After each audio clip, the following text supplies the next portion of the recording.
समस्त गुरुजन मान के आउ जिते भी कलाकार माने आसीचन समस्त के मोर नमस्कार आउ शुभ संध्या। समस्त के मुई माने जणे थिली जे आमे आज संध्या 5टा बेले आमर स्वर्गस्थ हिमन सागर सानकर श्रद्धांजलि लगी श्रद्धांजलि अर्पण करमा बोली करी आउ समस्ते मोर अनुरोध रक्षा करी करी ठीक टाइम रे आसी पहुँचिले। हुए तो ठंडा लगुचे तथापि आपण मैंने ठंडा ने भी एते दूरिया ने आसी करी मोर लगे पहुँचिले मोर अनुरोध रक्षा कले से आपण मान के बहुत बहुत धन्यवाद।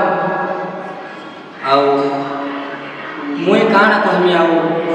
मते एते सारा दुख लगुचे मोर दुख दर्द कथा काना आउ कहमी आपण माने तो जानिछन आपण माने भी एते दुख लगुचे खाली एटा मोर दुख कहले तो नहीं होय एटा सारा ओडिशा आ ओडिशा बाहर भी जेन माने हिमन सागर प्रेमी थिले से मानकर भी दुखर कथा।